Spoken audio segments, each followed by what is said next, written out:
to a 4-year deal. According to Syracuse grad and great reporter Dave McMiniman, LeBron had no say in the hire. Brew, is JJ Redick qualified for this job? Well, look, there have been more than a dozen players that became head coaches without any experience, okay? So I guess some people might say in that sense, but I would say none of them were qualified, whether they did well or not. If there is a certain thing as a qualification for a head coach, JJ Redick doesn't meet it. He has coached no one over 12 years old, ever.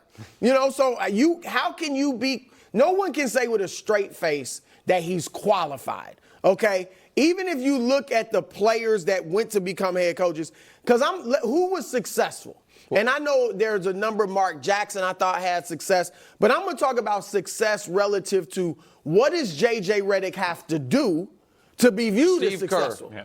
That's okay. If he has to be Steve Kerr. No. I was saying Steve Kerr's been successful. Right. Steve Kerr's been successful.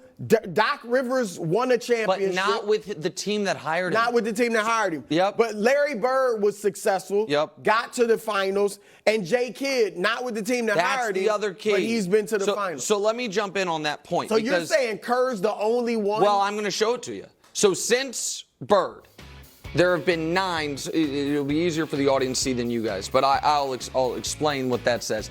9 coaches who had no experience ever get a job like JJ Redick. The only one that won more than one playoff series with the team that hired him is Kerr. The only one. So, Doc Rivers, 3 seasons in Orlando, 0 playoff series. Isaiah Thomas, 3 seasons in Indy, 0 playoff series. Vinny Del Negro, famously, 3 seasons in Chicago, 0 playoff series wins, might have been 2. Mark Jackson, 3 seasons in Golden State, 1 playoff series win. Jay Kidd, 1 season with the Nets, 1 playoff series win. Kerr, 6 and 23, all that stuff. And then Derek Fisher, 2 seasons, 0 playoff series. Steve Nash, 3 seasons, 1 playoff series. So even the ones, Brew, this is why it's such a risk that we're Doc, Jay Kidd. Yep. Oh, those are good coaches. Not for the team that hired them. Right. Not until they got, experience. And they did okay. They did okay, but it didn't. Okay is not going to save it. Okay is not going to save it. Right. So it's just I don't want to quote him because I don't know if he wanted to be quoted. But someone brought this up to me yesterday, and I thought it was a good point. Why has JJ not gotten the Jeff Saturday treatment? Oh, I can answer that. Why? At least football is different. Oh, because it's just the bar? It is the hardest of the 3 major sports to coach. I think the coach has much more is a factor in the success. I cannot imagine, and I don't know why the Colts did, that anyone Correct. could step out of never coaching to coaching the NFL football.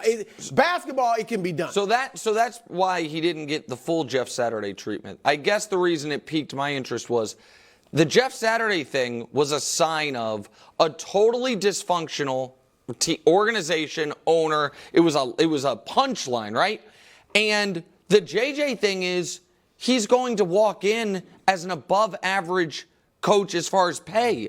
$8 million a year is more than Missoula makes. Yep. It's more than they were willing to offer Ty Lue. What was Ham? Around 5. I thought Ham was around 4 and Vogel was around 5. My answer, Danny, is no, he is not.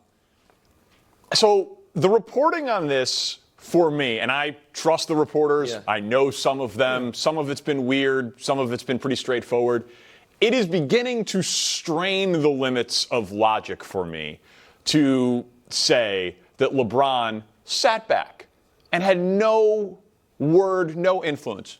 Okay, maybe he wants plausible deniability, but does anyone here really believe JJ Redick is the coach of the Lakers if he does not host a podcast with LeBron James? No, but I don't think those two things are necessarily the same thing as what you're saying. I think they might have hired him because he hosts the pod with LeBron. I do not think that necessarily means LeBron called Rob Pelinka or Jeannie Buss and endorsed this. I agree, but the smoke signal has been up on JJ Redick for weeks.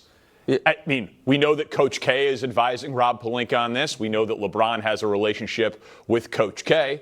I mean, he could call his podcast producer if he didn't want it to be JJ Redick. If he wants to be involved, if LeBron wanted to be involved, I'm not against LeBron being involved. I don't think he was, but he's LeBron James. No, of course, I'm not against it either. He's the best player on the team. So I have no problem if he was involved. To answer your question, I don't think the podcast has something to do with it. Like him being hired. I think the Lakers can say, look, we know that our team leader respects this guy. So if JJ Redick steps into training camp and has the respect of LeBron, which he will, then that should get everybody else in line. The reason I disagree that he could have got the job had they not done a podcast is because JJ was on the head coaching radar. He got interviewed by Toronto last year. Yeah. They got one of the best GMs in the league, Masai Ujiri. Charlotte was interesting. But he got he got him interviewed with them this year. So I think he would have gotten some interest from the Lakers regardless. That may be true. It just seems to me like if LeBron didn't want this to happen, he'd put it out there. And agree with that. You know, they give him ample opportunity to reach out and be like, no, we don't want it. It was like, okay, LeBron doesn't want to make this hire. He doesn't want the responsibility of it because JJ should be coaching there long beyond when LeBron James is done playing for the Lakers and done playing in the NBA. It just strikes me that relationship is too much of a coincidence. The hire happened, right? JJ's the coach? He's the coach. Has LeBron said anything? I find that a little interesting. LeBron today tweeted a beautiful article, wonderful article about his lovely wife Savannah from Harper's Bazaar. Yesterday, LeBron tweeted about Ryan Coogler. Don't you think it's smart? I don't think it would look. LeBron already knows that the perception is he hired JJ Redick. Correct. I wouldn't tweet anything if I were him. Okay, well, I'm just observing that it hasn't happened. The question is, has AD or any of the other players tweeted? Then maybe they have. Well, I don't even think AD has a Twitter, and he certainly is not tweeting today. Alex Caruso, I don't know if it was a tweet or what it was, but Alex Caruso, there was some type of quote about Alex Caruso keeping receipts and how this is going to help him. So I'm not sure what those receipts are, but the first interview with JJ and the Lakers was weeks ago. How many podcast episodes have they done since then? Like JJ and LeBron have talked about JJ being the coach of the Lakers. Okay, all right. We'll talk LeBron here for another moment. In more LeBron news, Dan Wojcicki is reporting, that LeBron is expected to opt out of his contract, but that doesn't mean exactly what it sounds. We all already knew he was going to opt out. Right. The question is, after he opts out, will he end up re-signing with the Lakers? Brew, do you think there is any chance LeBron is leaving Los Angeles? I won't say none, but I think 2%. I think it's small. But I will, and the reason I go 2%, maybe I should go a little higher.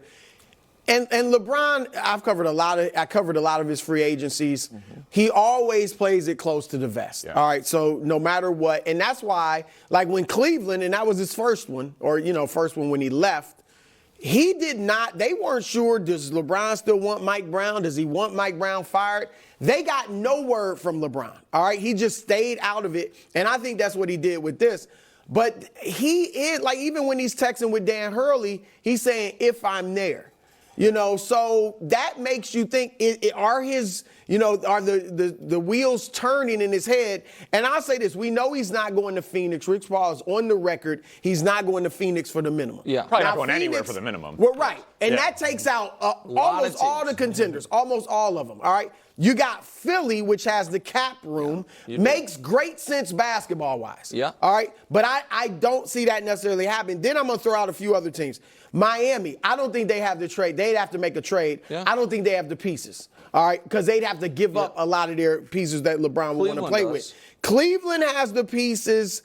Because Darius Garland. The Knicks is the one to me. Because if LeBron wants to really make a splash, and look, we know he cares about the GOAT conversation. Course, he can say he doesn't, but he cares about it. This week with that fraudulent Defensive Player of the Year award being taken from Michael Jordan. I'm not sure. I still got to look through the film. I'm just telling you. I'll choose my sources. The door's a little more wide open, but go ahead. But look, real talk.